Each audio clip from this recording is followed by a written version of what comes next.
pretty obvious when we're talking about watches, the number one class would be sport watches. It's the most desirable, it's what everyone wants to buy, and today we're going to be talking about my 5 favorite designs ever created in the watch industry. What's going on, guys? My name is Anthony and this is Watch With Me.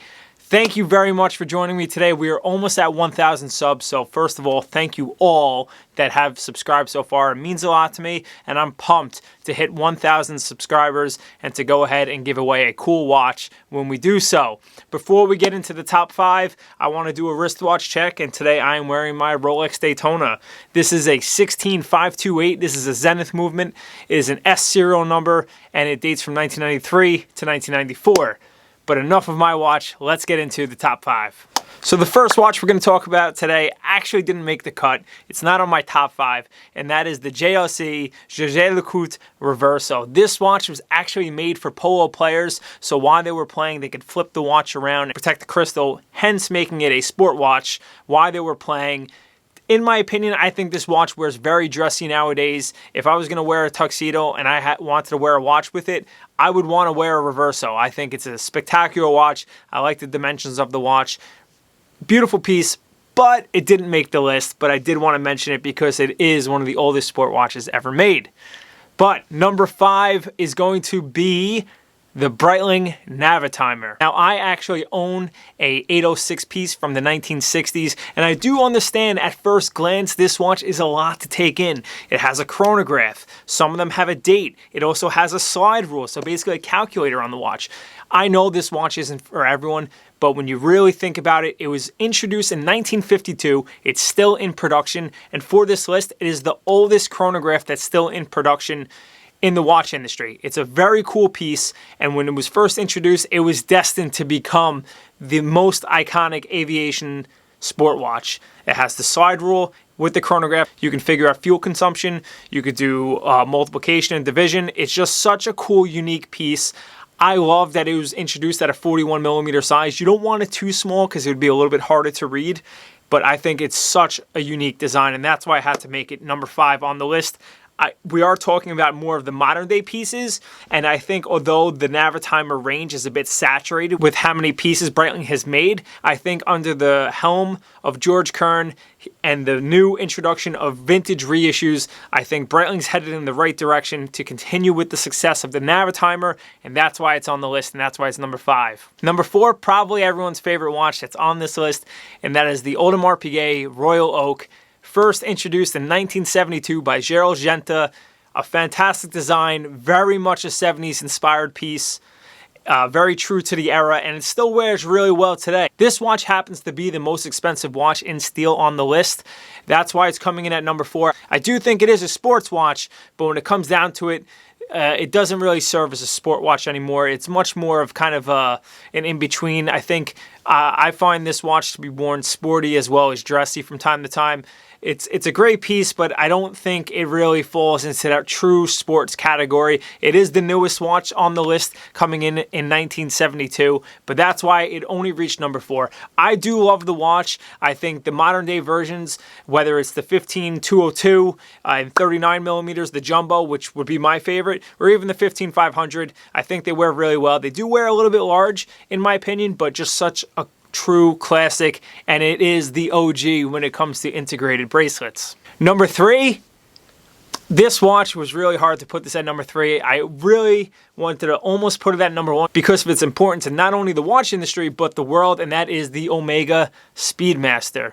Now, first introduced to be a watch for racing, it was later on put up to the challenge with other watches like the Breitling Navitus and other brands like Heuer to see which watch would best perform in space. The Omega won, and that's why it's the official watch of NASA now. Now, in my opinion, the one downfall of this watch is its case size, and since we are talking about the modern day pieces, I'm talking about the classic one at 42 millimeters. I really think this watch should be so much better at 40 millimeters. I did own this piece at one point. I do think I'll own it again because it's such a fantastic design and its importance of it.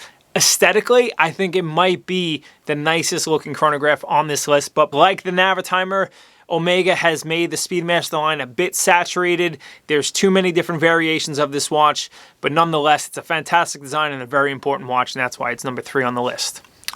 Number 2, now first and foremost, this is actually my favorite watch on the list, and I'll go over why I love it, but why I didn't make it number 1, and that is the Rolex Daytona. Now, first introduced in 1955 as the 6263, didn't even have the name Cosmograph or Daytona on the dial. It was just a chronograph. Now, this was not a success. Actually, a lot of these watches on this list, when first introduced, was not a success until recent years. And when I say recent years, I really mean in the last, 20, 30 years or so.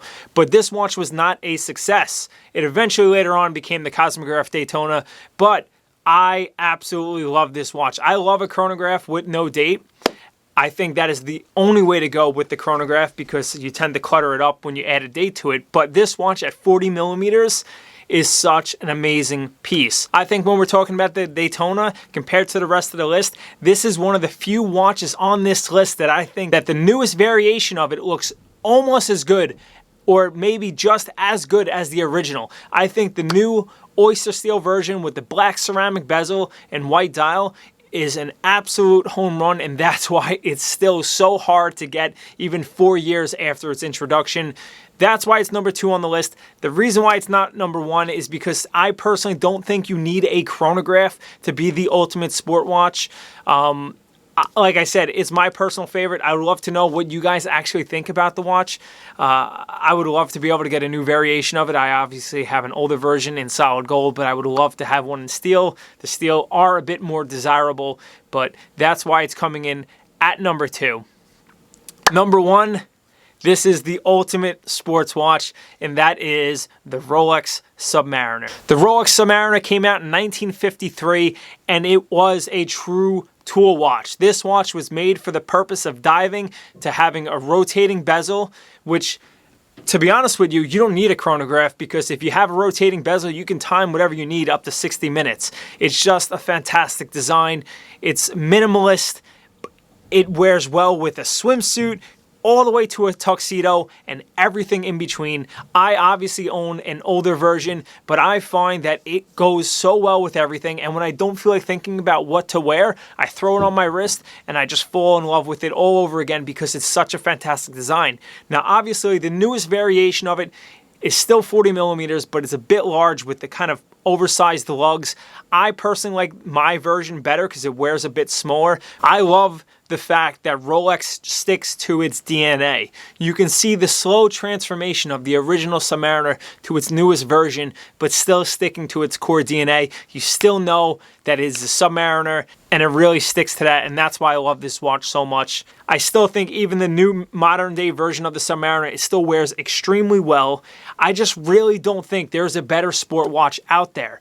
I would love to know what you guys think down below. How would you rate your top 5 sport watches of all times? Would they be similar to mine, maybe in a different order? Let me know down below. But that's really it, guys. Hope you enjoyed this video of sport watches. I love sport watches. It really makes up around 90% of my collection. At one point, I owned every single watch that I've just named. And you know what? This is just my list. This is how I feel. It doesn't make it right. It doesn't make it wrong. But that's it, guys. I hope you enjoyed the video. And until next time, take care.